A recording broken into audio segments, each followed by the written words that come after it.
6 months ago, veteran trainer Don Brancheau was killed when a 6-ton whale named Tilikum pulled her into the water. In 1979, 10-year-old Don Brancheau visited SeaWorld in Orlando with her mother. She saw her first shamu show at the venue. This is where it all began. The moment she saw the giant killer whale jumping outside the water, she made her career choice for the rest of her life. Dawn was convinced at a young age that this was where she wanted to work as an animal trainer, but at that moment, she had no idea what was in store for her in the future. "This is what I want to do," she told her mother as she walked down the aisle of the Shamu Stadium. Don Brancheau shared this in an interview with the Orlando Press. With a vision of becoming an animal trainer, Don went to the University of South Carolina to pursue psychology and animal behavior. After graduation, she spent 2 years working with dolphins at a New Jersey attraction before securing her job at SeaWorld. Don Brancheau was undoubtedly an animal lover. She adored her 2 Labrador retrievers and volunteered at an animal shelter in her spare time.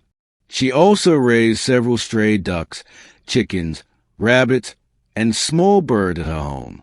Early in her career, she worked with otters and sea lions at Six Flags amusement parks in 1994, then got transferred to SeaWorld to work with orcas in 1996.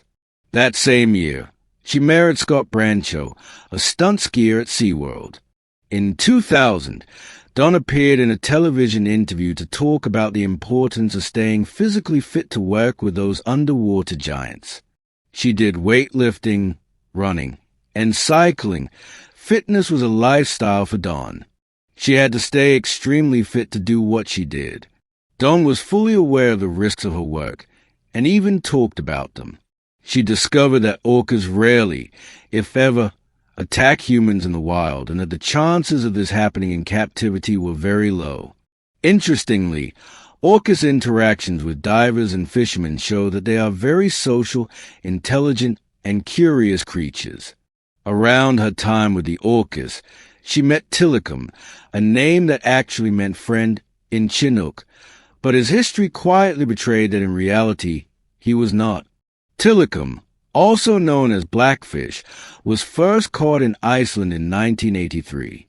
The killer whale was only 2 years old when he was separated from his family off the coast of Iceland and taken to a concrete tank in the H&AF Marine Zoo near Reykjavik. For almost a year, he could only swim in circles or lie motionless on the surface of the water while waiting for his transport to Canada. In 1984, Tilikum was transferred to his new home, Seal in the Pacific, which was in poor condition. Located on Vancouver Island in British Columbia, he was placed with 2 older female orcas named Haida 2 and Nootka 4, who competed for dominance. As in the wild, females hold the highest rank in the social hierarchy. A trainer working at Sealand in the late 1980s revealed that Tilikum was often the target of attacks by the 2 female orcas, often emerging the next day with visible injuries. The extreme stress led to Tilikum developing stomach ulcers and being isolated in a medical pool to protect him from the violent attacks. To address the problem, Sealand sought advice from Bruce Stevens, a former SeaWorld head trainer, who provided trainers with a handbook warning them that failing to adequately stimulate their animals would lead to the animals creating their own excitement. Nonetheless, biologist Eric noted that there was little improvement. The animals' intelligence and needs were not sufficiently taken into account. As Bruce had warned, the orcas began to play with new objects in their tank and refused to relinquish them, becoming increasingly aggressive. In May 1989, Eric resigned and reported the aquarium's safety problems to the Canadian Federation of Humane Societies, including his ominous premonition that someone would be seriously injured. He had a terrifying final warning. "I feel that sooner or later, someone will be seriously injured."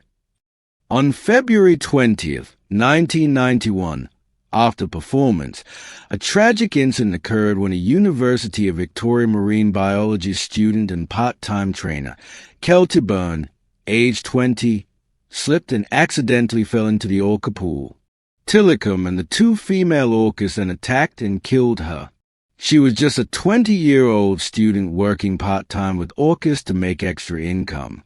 Sadly, Kelty fell into the pool accidentally and was hunted by Tilikum and the two other orcas. An employee was dead after an encounter at a Canadian park called SeaWorld of the Pacific. The victim, Kelty Byrne, was a championship swimmer and a part-time worker at SeaWorld. Shortly after the terrible incident, SeaWorld closed its doors, and the orcas were sold to SeaWorld in 1992. The animals were part of the park's orca exhibit, with little to no attention paid to Tilikum's aggressive reputation. He was the largest orca in captivity. In 1999, Tilikum was involved in another strange fatal accident in which a homeless person passed away. Despite his history, Tilikum was still on display at SeaWorld, and he made a lot of money for the company.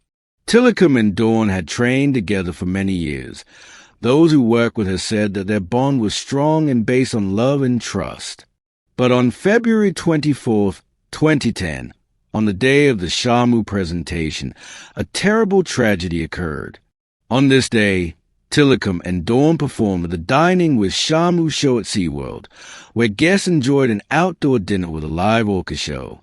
The 40-year-old trainer was at ease with the orca and had just stroked his nose. But what happened next left the public and the world in shock.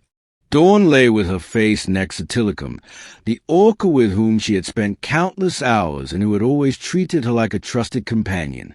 But when Dawn turned, Tilikum grabbed hold of his trainer and longtime friend. Witnesses claimed that Tilikum grabbed her ponytail and then pulled her into the water, after which he started swinging her underwater in his mouth. According to other witnesses, however, she was dragged into the pool by her arm or shoulder. The trainer was quickly and violently pulled into the pool, after which she drowned. The attack was prolonged and incredibly violent. What happened?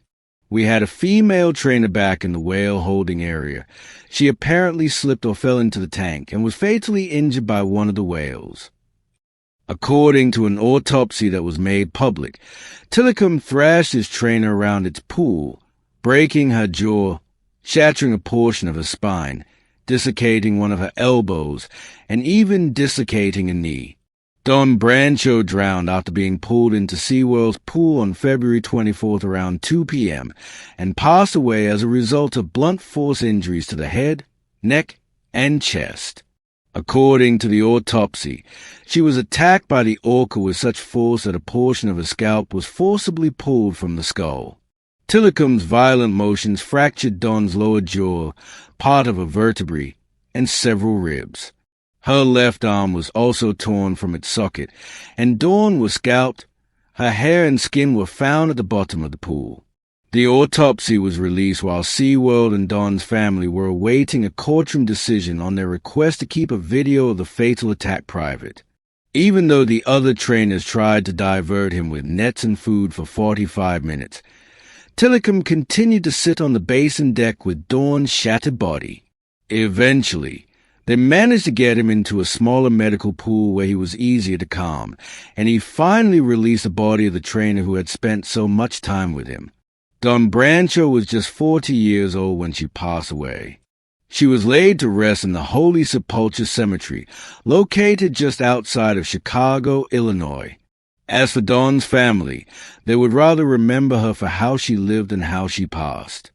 Her family established an anonymous organization in her honor in 2016. Its purpose, according to them, is committed to improving the lives of children and animals in need, motivating others to pursue their aspirations, and promoting the value of community service. Tilikum had to spend most of his days after this violent attack in a pool that was rarely seen by the public. Reports have emerged that he would spend hours just lying on the surface of the water. Until today, no one knows why Tilikum made that choice to attack Dawn, grab her, and pull her into the basin. After Dawn's fatal accident, the orca remained at SeaWorld, where he passed away from a lung infection in 2017. SeaWorld did not take responsibility for Dawn's death. In August 2010, When they were convicted by OSHA for 3 safety violations, they were only fined $75,000. Thanks for watching this story. Don't forget to like and subscribe and turn on your notification bell to stay updated on more similar videos. We would love to hear your thoughts, so feel free to share your comments below. Until next time.